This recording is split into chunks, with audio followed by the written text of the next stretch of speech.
I'm Jennifer and welcome to my library. I'm a chaotic neutral mechanical engineer who's really into permaculture and wants to talk about books.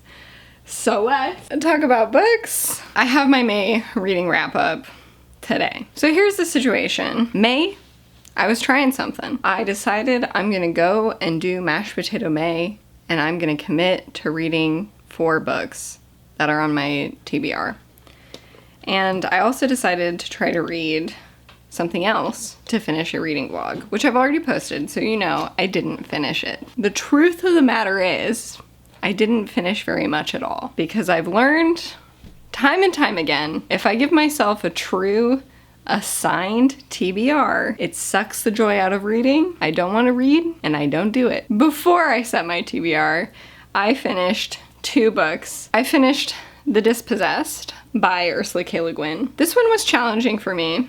This is a science fiction story. It is taking place in 2 different worlds that have completely different societies, completely different environments.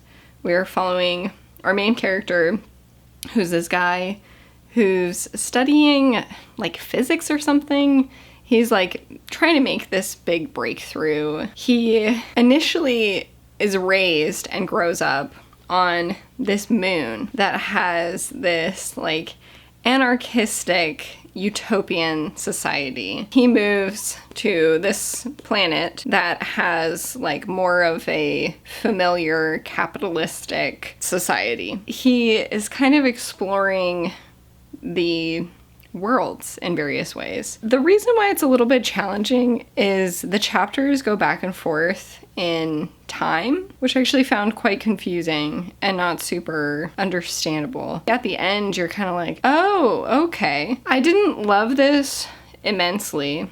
I did enjoy my time with it. I'm happy that I read it, but the character felt pretty lackluster. I didn't really enjoy him very much. A lot of the ideas, I just wish they were explored more concretely, more wholly, and less like through the lens of this character, because again, I just didn't really like him very much. Again, I'm super glad that I read it. This is a classic. The next book that I had to finish from last month was Apothecary Diaries Volume 3. I am so obsessed. I know I mention it so frequently now. I am obsessed with the Apothecary Diaries. The more I go, the more I'm obsessed. Volume 3, if you've watched the anime, if you're caught up with the anime, Volume 3 is the one with the frog. It ends with the whole frog thing, and we all know how wild that scene is. So that's what that one was. Gosh, it's so cute in the anime when they're like back to back and they're like talking and Jinchi's about to like tell her who he is, and then he gets interrupted by her being feral about whatever it is that he gives her, like Ox Beozar or whatever. Impeccable, this series. I know it has flaws. I know there's problems. I don't care. We're getting into the TBR bit of things. I had several things on my TBR and I started several things. These 3 books I actually did start. The 4th one I haven't started yet. But the one that I finished was St. Lucy's Home for Girls Raised by Wolves. And this is a short story collection by Karen Russell.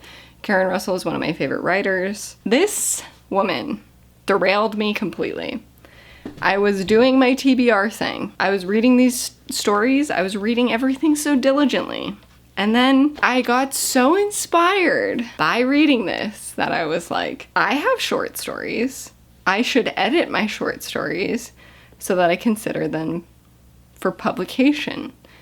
And then I just ended up spending a lot of time going line by line through one of my short stories and submitting it for publication. I did also get news last month that I was accepted for publication for one of my flash fiction pieces. That's very exciting. The short story, I've been rejected by 1 publication already. Not a great sign. My little cat bit the ever-loving shit out of this book. I didn't finish this one. I got just before halfway in The Girl Who Circumnavigated Fairyland in a Ship of Her Own Making. I am on a pause on this one. I needed a reset. I put too much pressure on myself with this reading, and I ended up not reading very much at all. and I had like a little bit of a tiff about it. I had some problems. I also started reading God Bless You, Mr. Rosewater by Kurt Vonnegut. Loving this. I mean, loving this too. See, that's part of the problem, is I'm loving them, but I just don't want to read them right now. I got to page 107. That's almost it. This is what I'm saying. Barely read anything. I didn't even want to film this. I'm filming this on the 9th of June because I was so disappointed that I had to film this update. I also read 2 short stories. Because I was submitting to publications, I wanted to read the short stories that they have available to see if I thought we were a good fit.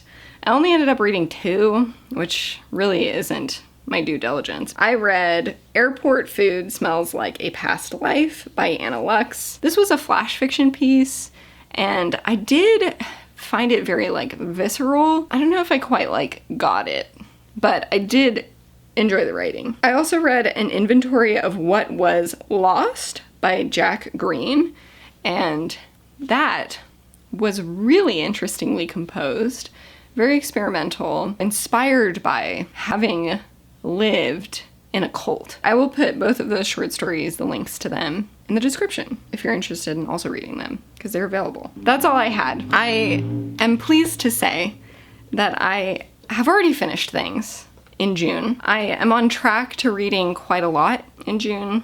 I feel very reinvigorated. I'm letting myself go feral with reading, and I'm very happy about it.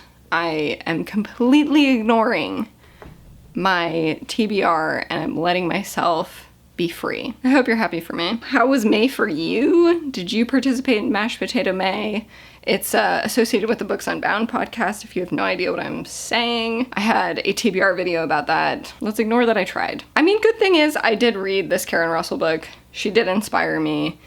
I am interested in getting more publications under my belt, and I am not displeased with how I spent my time in May. I'm just displeased that I set myself up for failure. Look forward to June. June should be a lot more exciting, a lot more stuff to talk about, and generally a bit more positive, probably. I'm already feeling like such a fervor and love for reading, and I guess I just had to go through it in May to get here. Let me know the best thing, the worst thing that you read in May. That is all I have. If you enjoyed this, please consider sharing it with a friend who you think would also enjoy it. Consider liking and subscribing, and I will be back again soon.